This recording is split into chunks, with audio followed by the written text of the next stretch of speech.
ಅದ್ರಲ್ಲಿ ಹೆಸರು ಬರುತ್ತೆ, ನಮ್ಮ ಮಕ್ಳ ಹೆಸರು ಬರುತ್ತಾ ಇಲ್ವೋ ಅಷ್ಟೇ ಚೆಕ್ ಮಾಡ್ಕೊಂಡು ಹೋಗ್ಬೇಕು. ನಾವು ಅಷ್ಟೇ ಬಂದಿದ್ವಿ. ಮದರ್ ಗ್ಯಾದರಿಂಗ್ ಅಂದ್ರೆ ಏನು ಅಂತ ನಮ್ಗೆ ಸರಿಯಾಗಿ ಗೊತ್ತಿರಲಿಲ್ಲ, ಅರ್ಥನೂ ಆಗಿರಲಿಲ್ಲ.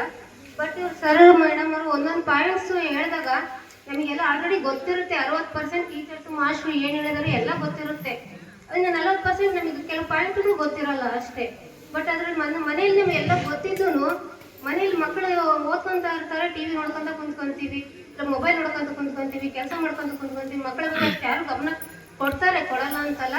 ಜಾಸ್ತಿ ಮನೆ ಕೆಲವು ಮಕ್ಕಳು ಟ್ಯೂಷನ್ಗೆ ಹೋಗ್ತಾರೆ, ಟ್ಯೂಷನಲ್ಲಿ ಬರೆಸ್ತಾರೆ ಬಿಡು, ಸ್ಕೂಲಲ್ಲಿ ಬರೆಸ್ತಾರೆ, ಟೀಚರ್ಸ್ ಇದ್ದಾರೆ, ನಾವ್ಯಾಕೆ ತಲೆ ಕೆಡಿಸ್ಕೊಳ್ಳೋಣ.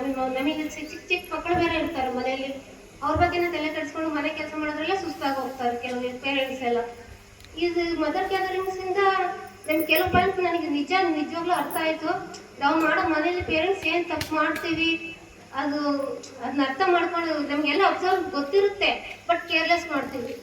ಬಿಡು ಅವ್ರದ್ದೇನು, ಅವ್ರು ಓದ್ಕೊಂತಾರೆ, ಅವ್ರ ಪಾಡಿಗೆ ಅವ್ರು ಓದ್ಕೊಂತಾರೆ, ಎಲ್ಲ ಬರ್ಕೊಂತಾರೆ, ನಾವ್ಯಾಕೆ ತಲೆ ಕೆಡಿಸ್ಕೊಳ್ಳೋಣ. ಕೆಲವರು ಅಷ್ಟೇ, ಎಲ್ಲರೂ ಅಂತ ಹೇಳಲ್ಲ, ಗಮನ ಕೊಡ್ತೀವಿ. ಆದ್ರೆ ಒಂದು 1/4% ಅಷ್ಟೇ, 3/4% ಸಣ್ಣ ಮಕ್ಳು ಇರೋವ್ರ ಕಡೆ, ಮನೆ ಕೆಲ್ಸದ ಕಡೆನೆ ನಾವೆಲ್ಲ ಗಮನ ಕೊಡೋದು ಜಾಸ್ತಿ.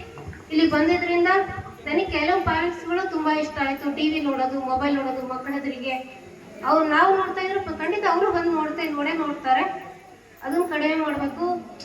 ಕೆಲವು ಸಲ ನಾವೇ ಕೆಟ್ಟ ಮಾತಲ್ಲಿ ಬೈತಾ ಇರ್ತೀವಿ ಮಕ್ಕಳ ಎದುರುಗಡೆ, ಬೇರೆಯವ್ರಿಗಾಗ್ಲಿ ಇಲ್ಲ ಮಕ್ಕಳಿಗೆ ಬೈತಾ ಇರ್ತೀವಿ, ಹೊಡಿತಾ ಇರ್ತೀವಿ. ಅದನ್ನೇ ಕಲಿತಾರೆ ಮಕ್ಕಳು, ಕೆಟ್ಟ ಮಾತುಗಳನ್ನೇ ಕಲಿತಾರೆ. ಕೆಲವು ಮಕ್ಕಳು ಮಾತಾಡೋದ್ರ ಜೊತೆಗೆ ಸೇರೋ ಮಕ್ಕಳ ಜೊತೆಯಿಂದನೂ ಸೇರ್ಕೊಂಡು ಕಲಿತಾರೆ.